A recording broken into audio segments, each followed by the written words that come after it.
1-hour tour that we'll be taking around the museum and the ship this afternoon. And in fact, a bit about myself, your guide. My name is Peter for the tour this afternoon. I actually celebrated my 21st birthday in the Grand Lounge on board all those years ago. A few years ago, I have to say. Well, actually it wasn't that many, yesterday, for example. And then actually I fell in love with the ship so much, and I actually worked on here for 6 years. Ship, there's nothing unusual really about that, but each engine, of which there are 9, is the size of a London double-decker bus. That is extraordinary. Each one weighing 220 tons each. And I mean, there are 5 engines together. Now you may wonder what that man being up to means. That's part of the engines we have together.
Just looking at the structure and explaining a bit about the structure of the ship.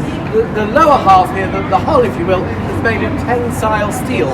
It was made of tensile because it's a very durable, thick steel to go through the Atlantic. It's a double thick hull at that. Whereas you can see the top is a different material, that is aluminium. Now the aluminium was used originally because it's a lighter metal, counterbalances the weight, and actually allows the ship to go into smaller ports because the draft is reduced. So that's one reason that was used there. You can see originally, actually, many ships were bolted together using about 10,000 bolts. We were the first ship to be welded together in pieces, and actually you'll see one double row of bolts underneath the first large windows, and that's where the tensile is bolted to the aluminium, and they're the only ones you will see on the ship. So really another record set there. And the penthouses we mentioned earlier, they were the ones that were added in 1972 to 79. So a little bit about the ship there, but it is a bit warm, so let's...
History here from myself, because 27 years ago I stood here in my embarkation uniform welcoming passengers on the ship before we sailed around the world. My colleague who you saw in the picture I showed you was standing there. There would be orange juice here with champagne.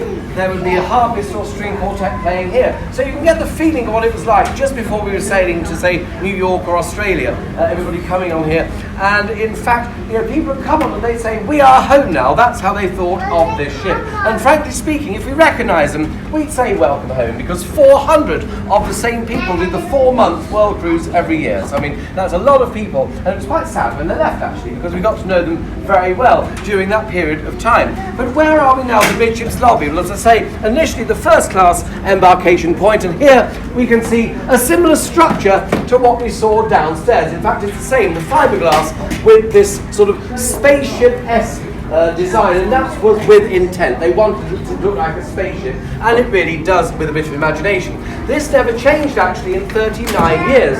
Oh, you dropped something there. However, the seats in the interior did change quite a bit. In fact, the wooden surround, the blue seats and the murals were all added in 1994.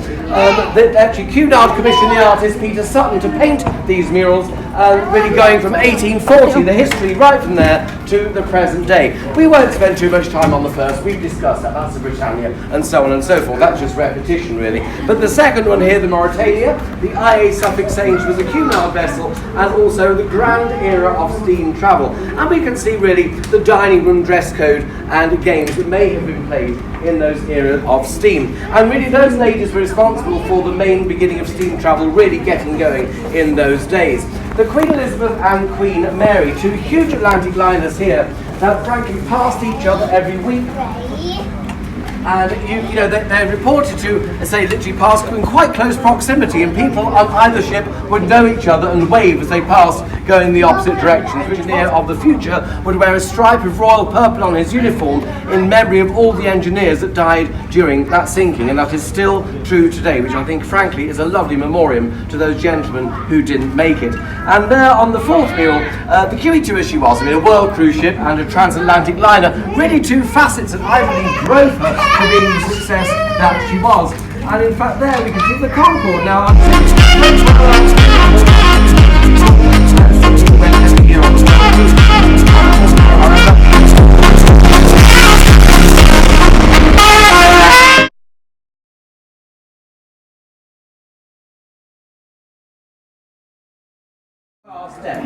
this chart room in its day would have been used for really what it's used for now, in lunchtime and evenings, as sort of a social drinking area. In the day, sometimes you'd have quizzes in here, sometimes we would have different meetings, ladies and gents circles would meet, but predominantly a drinking bar. Quite small, I would agree, but very world cruises. But I'd like to just mention now the transatlantic crossing map. Queen's room. Now the first thing I think to notice really is the structure of the room. It never changed in 39 years. You can see when we said downstairs about the fiberglass and how it looked. You can see now that actually that's a matter of fact. This was then the largest ballroom afloat on any ship in the day prior to 2004 and the QM2 coming out. But upon this floor, I danced with the ladies we spoke about, Milvina Dean, Beatrice. In fact, the second column there to the my right, in front of there were tables and chairs, and that's where Beatrice told me she would be living on board for the foreseeable future. So quite something, as I say, indeed. But a lovely room in size, showing the full 105-foot width of the ship. Now, in the World Cruise, we would hire decorators specifically to decorate this room according to where we were leaving. Japan, Seychelles, Egypt, Australia. And we would all be dressed accordingly and dancing around here. And I hope in your minds, you can really, really quite something. The captain would host his cocktail parties in here. I hope everybody can hear me. What I did suggest downstairs was that this was a transatlantic class library. If you want to come closer, because it would really help my voice, if you wouldn't mind. That's great. This was a transatlantic class library. They took that out and replaced it with the casino, as we said, downstairs. Now, whatever our views on the subject are, that really did bring in the money to a great degree. It was a little bigger then. Here would have been the gaming tables with croupiers, for example, and they would have been here as well. However, those machines actually are the original machines that we had in those days. They haven't changed at all. That, I think, is quite remarkable, actually, here. Original dong. And indeed, it's a bit authentic, really, that they still kept these like this. We as crew weren't allowed to stay in here, but we had to pass through every hour, frankly, to get to different areas of the ship. And really, I mean, business genius to think of this idea. Now, the highest win on these machines in 1978 on one machine was $12,500. If for 2 hours work, that's not bad going at all. And the highest tip in the Queen's Grill restaurant for 5 days at sea, a tip was a Rolls Royce. That's not a bad tip, frankly. Wow. And the passenger got the keys from his pocket, said to the waiter, "Thank you very much for your service, you get the rolls." So he got a Rolls Royce and drove away with it, so good for him. But I think I got a Mars bar. But there we go, it was quite something indeed. Now, and forth, and it was horrendous. For 2 hours, it's fun, then it's a nuisance. I mean, it really is. In your mid-Atlantic, you can do nothing about it. You just have to ride it through until you get to New York. But I think, as I say, generally speaking, it's important they've kept this here. If you want to go to the pub later, you can have a look, although it is a dry night, you can still get to believe in there, and have a look around it in the pub next door. But we're now going to just wanted to pause here on our way through to the Grand Lounge to point out a couple of facts that I consider quite interesting, and that's really when they built the QE2. The keel was laid in 1965, the launch 67, main voyage 69, the contract being signed in 64. What I find very interesting about this is when the ship was built, they built her to go through, or to fit through, the Panama Canal. That was very good business hindsight. I mean, it really was, because she was the largest ship then to go through the Panama, and it was an extraordinary transit. I mean, I'd done it 6 times, frankly, and every time you go through, you think, am I going to fit through this? The very small locks that they seem at the time.